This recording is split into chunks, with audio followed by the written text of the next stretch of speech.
रक्तवाढीसाठी ना सगळ्यात म्हणजे फायदेशीर म्हणजे बीटचा हलवा, बीटचा ज्यूस आणि मग जे सेकंड येतील ना मग ती दुसरी फळं आहेत, पण सगळ्यात जास्त हे महत्त्वाचं आहे. तर काय करायचं आहे आता मी तुम्हाला दाखवणार आहे बीटचा हलवा. तर 2-3 चमचे तूप टाकून घेतलेलं आहे, तुम्ही पाहिलं असेल सुरुवातीला. त्याच्यानंतर भाजून घेतलेलं आहे बीट किसून. तर किसून भाजून त्याच्यानंतर आता त्याच्यामध्ये टाकलेले आहे आपण साखर. आता काय करायचं आहे एकदम सिंपल, त्याला थोडंसं असं मिक्स करायचं आणि तसंच ठेवून द्यायचं आहे. त्याचं ॲटोमॅटिक सगळं पाणी होऊन व्यवस्थित मिक्स होते. तर काय माहिती आहे का, बीट जर आता समजा भरपूर जणांच्या शरीरात ना आता रक्ताची खूप कमतरता आहे, तर त्याच्यासाठी एक नंबर उपाय तुम्ही एकदा करून बघा. किती म्हणजे झपाट्यानं एवढं ब्लड वाढते ना आपलं, तर त्याच्यासाठी खूप महत्त्वाचं आहे.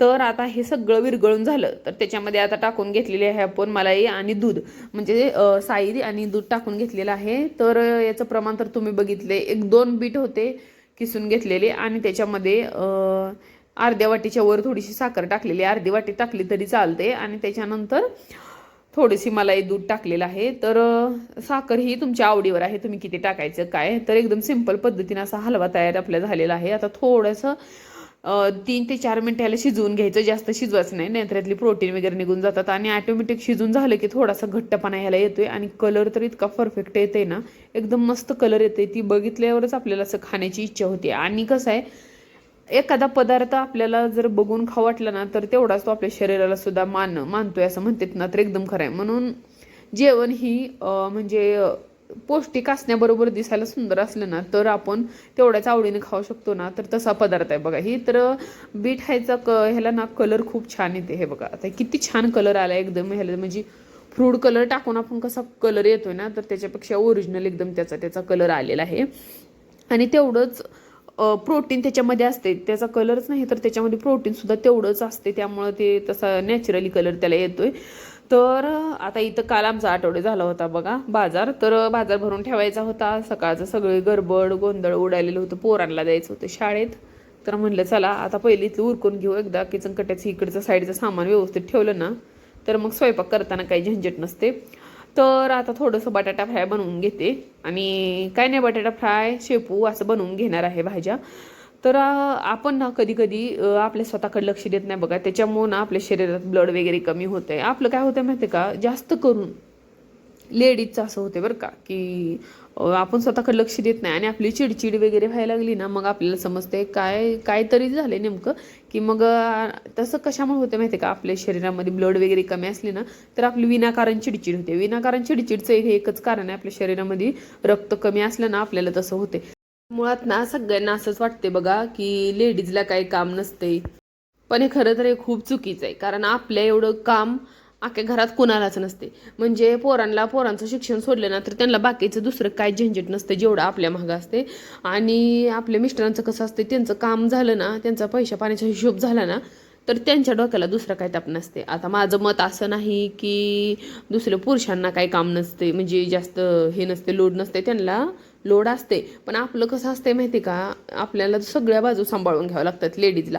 कसं मुलं सांभाळा, सगळ्यांचा विचार करा, तर असं असते ते. त्याच्यामुळं आपलं कसं होतं, विचार करायचा, घर सांभाळायचं, त्याच्यामुळं सगळ्या गोष्टी करत ना स्वतःकडे दुर्लक्ष होते. आणि स्वतःकडे दुर्लक्ष झालं, खाण्यापिण्याकडे ॲटोमॅटिक आपलं दुर्लक्ष होते. कोणच असं लेडीज नाही बघा की मुलं घरातली सगळी जेवायच्या अगोदर ती जेवत असेल आणि ही असं अजिबात नाही. आता आपण कसं करतो, स्वयंपाक बनवणे, मुलांना देणे, त्याच्यानंतर भांडे, त्याच्यानंतर कपडे, त्याच्यानंतर फरशी, त्याच्यानंतर घरातली परत साफसफाई हे करण्यात आपलं वेळ निघून जातोय. असो ती जाऊ द्या, पण इकडं बघा आता माझा किती पसारा पडलाय. आता तुम्हाला मी दाखवते एक्झॅक्टली म्हणजे लेडीजचं आयुष्य कसं असते. आता एवढा पसारा आहे, आता कुणालाच म्हणजे आपल्या आयुष्याबद्दल काय माहीत नसते म्हणून मी तुम्हाला सांगते.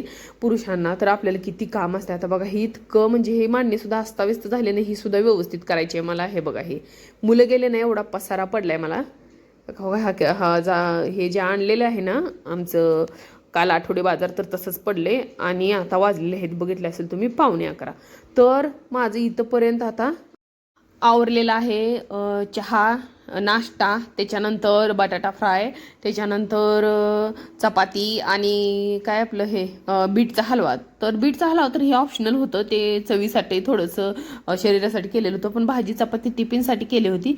आणि आता बनवायचं आहे बघा मला हे आपलं भाजी कशाची भाजी तर ही आहे भाजी शेपू भाजी बनवणार आहे मी. तर मस्त असा लसूण ठेचून घेतलेला आहे आणि हिरवी मिरची आणि आता त्यात टाकायचं आहे कट केलेली शेपू. तर वातावरण बघितलं ना तुम्ही आता किती ढगाळ झाले आणि व्हिडिओला कसं क्लॅरिटी येणार तुम्ही सांगा. तर असं जसं येईल तसं टाकायचं. तर मस्त आता शेपू ना मस्त असं कट करून धुवून वगैरे घेतलेलं आहे आणि आता त्याच्यामध्ये थोडीशी डाळ टाकते. म्हणजे 10 मिनिटं झालं डाळ शिजायला टाकली होती, तर भिजायला टाकली होती, तर भिजून झालेली आहे. तर थोडीशी डाळ टाकलेली आहे, जास्त नाही, आमच्यात जास्त आवडत नाही, नॉर्मल डाळ टाकलेली आहे मटकीची. त्याच्यानंतर टाकलेलं आहे चवीनुसार मीठ आणि 5 ते 7 मिनिटं आता वाफ देणार आहे.